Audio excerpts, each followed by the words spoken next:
Bonjour à tous, j'espère que vous allez bien en cette fin d'été. C'est Marine de la chaîne Bouge ta créativité. C'est bientôt la rentrée et il va être temps de choisir une activité à faire cette année. Vous allez peut-être faire de la musique, peut-être du sport, du yoga ou peut-être une activité manuelle créative. C'est le sujet du dernier article que j'ai écrit sur mon site internet. Je vous ai listé 14 idées d'activités manuelles créatives à faire cette année. Avant de vous les donner, je vais vous rappeler en quoi c'est intéressant en fait de pratiquer régulièrement une activité manuelle et créative. Parce que oui, il y a de réels bienfaits à condition de les pratiquer d'une façon régulière. Alors, la première chose qui a déjà bien été prouvée, c'est la gestion du stress et de l'anxiété. Le fait de focaliser son attention sur un loisir, sur une tâche manuelle, ça aide à lâcher prise et donc à se détacher petit à petit d'un certain stress et de l'anxiété. Ensuite, on peut lister l'expression personnelle. Pour les gens, par exemple, qui ont un petit peu de mal à parler, qui sont un peu trop introvertis, qui ont du mal à utiliser des mots, il y en a quand même pas mal, c'est un moyen d'expression et de communication qui peut s'avérer très intéressant. Ensuite, ce sont des activités qui aident à améliorer la concentration. C'est un peu comme un entraînement. C'est comme le fait de s'entraîner à la créativité. Je vais y revenir juste après. Là, on s'entraîne à la concentration et le fait de pratiquer une activité dans laquelle il faut se concentrer régulièrement pendant un certain temps, ça va entraîner votre capacité qui pourra ensuite être utilisée au travail ou dans n'importe quelle tâche de votre vie. Donc la créativité, justement, ça va muscler votre cerveau créatif et peut-être après, c'est même, moi j'en suis convaincue, vous aider à trouver par exemple des nouvelles solutions à des problèmes. Bien sûr, il y a le sentiment de satisfaction et d'accomplissement. Le fameux c'est moi qui l'ai fait et du coup ça renforce considérablement la confiance en soi.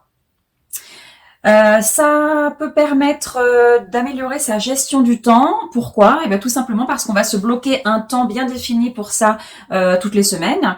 Et c'est une organisation qui se fait petit à petit et donc ça aide ensuite à la gestion du temps. On peut citer aussi la réduction du temps passé sur les écrans. Voilà, c'est quelque chose d'actualité. Donc, le fait de faire un travail manuel, ça fait vraiment travailler d'autres aptitudes, d'autres zones du cerveau que l'écran sur lequel on passe énormément de temps. Donc, c'est plutôt sain comme activité. Côté socialisation, le fait d'aller s'inscrire dans un club, dans une association, dans une école, ça peut permettre de rencontrer des gens, bien évidemment, de partager un temps avec d'autres êtres humains et même se faire des amis puisque ce seront des gens qui partageront les mêmes centres d'intérêt que vous.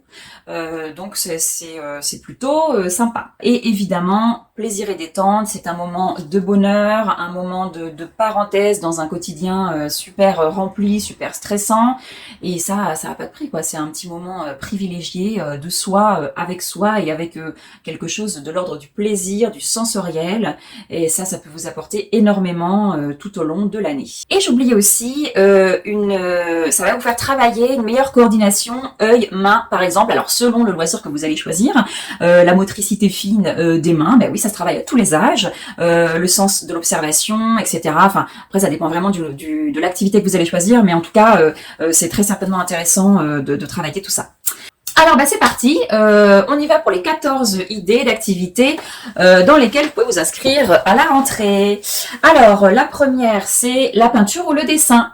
L'acrylique, l'aquarelle, peinture à l'huile, pastel gras, pastel sèche, dessin, croquis, beaucoup de techniques autour de tout ça. Alors, il y a certainement des cours où vous pouvez voir un petit peu tout ça, d'autres qui seront directement ciblés, ça c'est vraiment vous qui choisissez. En tout cas, c'est une bonne base généralement dans tout ce qui est créatif. Ça peut être sur toile, sur mur ou sur un carnet qu'on peut ensuite apporter par. En deuxième, je vous citerai la poterie. Mettre les mains dans l'argile, cette sensation douce, le côté modeler quelque chose de nos doigts, ça c'est vraiment une sensation formidable. Si vous n'avez jamais testé, vraiment c'est quelque chose que je conseille. Si vous voulez pas vous inscrire à un cours à l'année, si vous n'êtes pas sûr d'aimer ça, vous pouvez déjà acheter un bloc d'argile dans un magasin de loisirs créatifs par exemple et tester un petit peu. D'ailleurs, je ferai une vidéo dans pas longtemps là-dessus. En 3, je citerai la peinture sur céramique. C'est un loisir très ludique, très créatif, qui rejoint un petit peu le dessin, sauf que là c'est vraiment sur de la porcelaine, enfin sur de la céramique, donc des tasses, des assiettes, que vous pourrez ensuite utiliser chez vous. En 4, la couture. Donc la couture, elle a beaucoup de passionnés. On peut se faire des accessoires de déco, des accessoires de mode, des vêtements. Au début, l'apprentissage de la machine peut faire peur. Moi qui ai donné des cours de couture initiation pendant 7 ans, j'ai vu passer beaucoup de personnes qui avaient un peu un frein, qui avaient peur de s'y mettre, mais qui en avaient envie.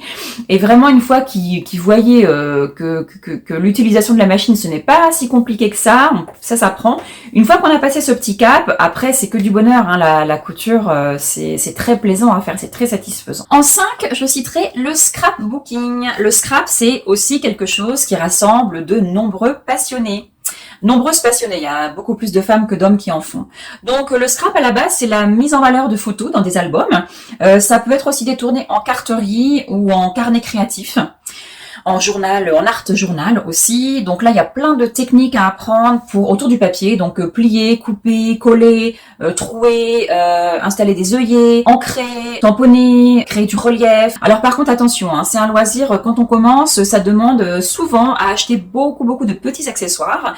Mais c'est vrai que les personnes qui sont prises dedans, elles deviennent totalement addictes. En 6, la sculpture. Pour les adeptes du volume, de la 3 dimensions, de la sculpture, on peut sculpter du plâtre, du bois, du métal, plein de matières. À vous de vous renseigner de ce qui existe dans votre quartier ou dans votre ville pour choisir la mise en volume d'un matériau que vous aimeriez tenter. En tout cas, c'est vrai que le rendu peut être assez bluffant. En 7, la calligraphie. Moderne ou traditionnelle, elle vous plaira si vous aimez les mots, l'écriture, les poèmes, les belles écritures. En 8, la création de bijoux. Alors là, c'est purement féminin. Il existe différentes techniques, travailler avec différentes matières. En tout cas, c'est un loisir très ludique. En 9, la gravure. Gravure sur bois, gravure sur cuivre, à ancrer, gravure sur plastique, sur métal, linogravure. Là encore, il existe beaucoup de techniques différentes. À voir ce qui existe près de chez vous et ce qui vous attire le plus. En 10, le travail du bois. Le travail du bois, ça peut paraître moins accessible, peut-être, je sais pas. C'est une technique qui s'apprend. En tout cas, c'est un côté très pratique car on peut se faire des objets, du mobilier sur mesure. C'est vraiment intéressant pour les gens qui aiment s'occuper de leur maison, de leur intérieur et qui aiment cette matière noble qu'est le bois. En 11, le vitrail. Alors là, je suis pas sûre qu'il y en ait partout. Les ateliers de vitrail, on en trouve quand même de plus en plus. Donc là, ça va être un assemblage de verres colorés avec des techniques très spécifiques.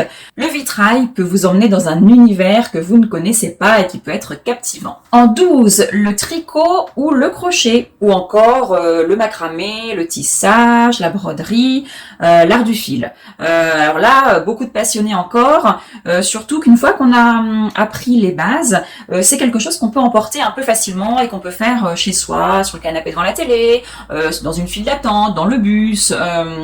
Et puis il y a un côté pratique, on peut se tricoter des écharpes et des gants pour cet hiver ou en crochet se faire des accessoires. En 13, la photographie. La photo a de nombreux adeptes également. Donc là, on va travailler l'œil artistique, l'observation, le cadrage. On va apprendre à faire des effets. Et s'inscrire dans un club de photos, c'est très sympa aussi parce qu'on se rejoint dans des endroits avec des thèmes différents et il y a un côté très relationnel, très sympathique dans le fait de faire de la photo. Et enfin le 14, qui parle peut-être un peu moins à tout le monde, c'est la vidéo. Que ce soit la prise de vidéo, les scénarios ou le montage vidéo, ça s'apprend et c'est un loisir qui est en pleine croissance en ce moment. Alors, pour vous renseigner de ce qui existe chez vous, comment faire pour trouver le loisir qui va vous plaire, vous pouvez aller voir sur Internet. Les centres culturels, les associations, les écoles d'art, les ateliers locaux ont souvent des sites Internet.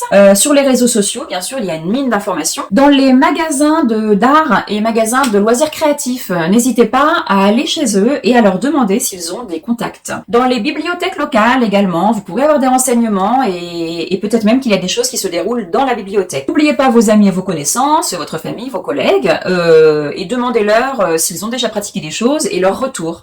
Si vous avez possibilité, les salons et les foires sont des événements qui sont vraiment intéressants parce que là, vous allez rencontrer directement plusieurs acteurs en fait locaux du loisir créatif et des activités manuelles et vous pourrez directement aller à leur rencontre. Les journaux locaux, bien sûr, et certaines plateformes en ligne aussi comme Meetup ou Eventbrite. Et bien sûr, si vous connaissez des ateliers, rendez-vous directement dedans. C'est le meilleur moyen de vous rendre compte de l'atmosphère, de l'environnement. Si vous êtes sensible, ça peut tout de suite vous apporter des renseignements, à savoir si vous allez aimer y aller régulièrement au cours de l'année ou pas. Voilà, alors moi, j'ai une petite idée de l'activité dans laquelle je vais me lancer régulièrement cette année. Est-ce que vous avez la vôtre? Eh bien, n'hésitez pas à me le dire là en bas dans les commentaires. J'aimerais bien savoir ce que vous allez choisir. Il y a tellement de choses à faire. Moi, rien que le fait d'en parler, j'ai envie de tout faire. Il y a des choses que j'ai pas encore testées et j'ai très envie de le faire. Le vitrail, par exemple, j'en ai pas encore fait, mais ça fait partie de ce que je veux faire. Peut-être cette année, on verra. En stage peut-être. En attendant, n'hésitez pas à me dire si vous avez des idées de tutos. Je suis en train de vous préparer un petit défi de 15 jours, un petit défi créatif. Et n'hésitez pas à me faire part de ce que vous aimeriez connaître. Et en attendant, s'il y a des choses que vous voulez apprendre sans vous inscrire à l'année, n'hésitez pas à retrouver mes tutos comme le macramé, la récup, le relooking de meubles, création d'abat-jour. Ça, ce sont des tutos que j'ai déjà faits, que vous pouvez retrouver sur ma chaîne en allant dans l'onglet vidéo. Bon, eh bien, je vous laisse pour aujourd'hui. J'espère vraiment que cette vidéo vous aura aidé et que vous allez vous lancer dans un loisir régulier. Bon, allez, à bientôt les créatifs!